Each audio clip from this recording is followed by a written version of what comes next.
అందరికీ వందనాలు. యేసు ప్రభువు వారి నామంలో మిమ్మల్ని అందరినీ ఆహ్వానిస్తాను.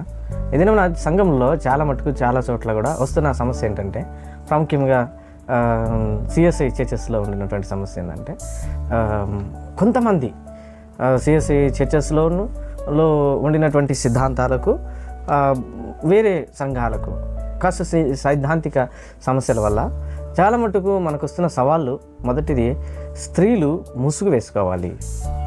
పౌలు భక్తుడు స్త్రీలను ముసుగు వేసుకోమని చెప్పాడు కదా, కాబట్టి స్త్రీలు ఖచ్చితంగా ముసుగు వేసుకోవాలి అన్నది ఒక రకమైనటువంటి సమస్యగా సంఘాల్లో కనబడుతుంది.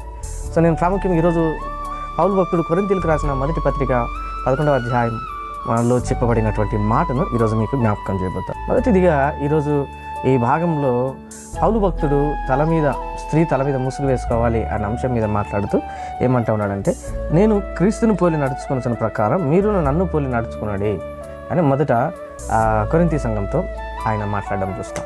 తర్వాత ఆయన చెప్పినటువంటి మాట విషయం అంటే, అన్ని విషయములలో నన్ను జ్ఞాపకం చేసుకొనొచ్చు, అప్పగించినటువంటి కట్టడలు అనుసరించుచున్నారని మెచ్చుకొనిచున్నాం మిమ్మల్ని అని కొరింథీ సంఘంతో మాట్లాడతాను. పౌలు భక్తుడు చాలా చక్కటి మాటలు జ్ఞాపకం చేస్తాడు. అది మనకి ఇక్కడ కనబడుతున్నటువంటి మాట చూస్తాం మనం. 3వ వచనంలో ఉంటుంది, ప్రతి పురుషునికి శిరస్సు క్రీస్తనియు, స్త్రీకి శిరస్సు పురుషుడనియు, క్రీస్తునకు శిరస్సు దేవుడనియు మీరు తెలుసుకునే కోరుచున్నాను. సో మొదటిది ఏంటంటే, ఇక్కడ చెప్పబడినటువంటి మాట, క్రీస్తుకు దేవుడు శిరస్సు అయి ఉన్నాడు. మనం కింద నుంచి మనం వెనక్కి ఒకసారి ఆ వచనాలను చదివితే, క్రీస్తుకు దేవుడు శిరస్సు అయి ఉన్నాడు, ప్రతి పురుషునికి క్రీస్తు శిరస్సు అయి ఉన్నాడు, ప్రతి స్త్రీకి పురుషుడు శిరస్సు అయి ఉన్నాడు. ఇంత చక్కటి మాటలు చెబుతూ ఇవి మీరు తెలుసుకోవాలి అని చెబుతూ ఆయన చెప్పినటువంటి మాట ఏంటంటే, ఏ పురుషుడైతే తల మీద ముసుగు వేసుకొని ప్రార్థన చేస్తాడో, ప్రవచిస్తాడో, అతడు తన తలను అవమానం చేయనంటే తన తల అయిన క్రీస్తును అవమానం చేయను. రెండవది, ఏ స్త్రీ తల మీద ముసుగు వేసుకొనక ప్రార్థన చేయును, ప్రవచించును, ఆ స్త్రీ తన తలను అవమానం చేయును, అనగా తన భర్తను అవమానం చేయును అని అర్థం. ఇది పౌలు భక్తుడు జ్ఞాపకం చేస్తూ ఉన్నాడు. ఎందుకు ఒకవేళ ఈ పౌలు భక్తుడి మాటలను ప్రత్యేకంగా చెప్పడం జరుగుతుంది.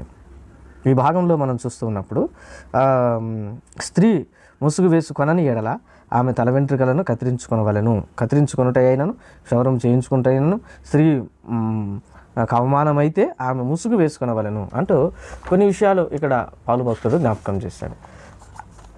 స్త్రీ ముసుగు వేసుకోకపోతే వెంట్రుకలు కత్తిరించుకోవాలి అంటాము. కత్తిరించుకుంటా అయినను, క్షౌరం చేయించుకుంటా అయినను, ఒకవేళ స్త్రీకి అవమానం అయితే ఆమె ముసుగు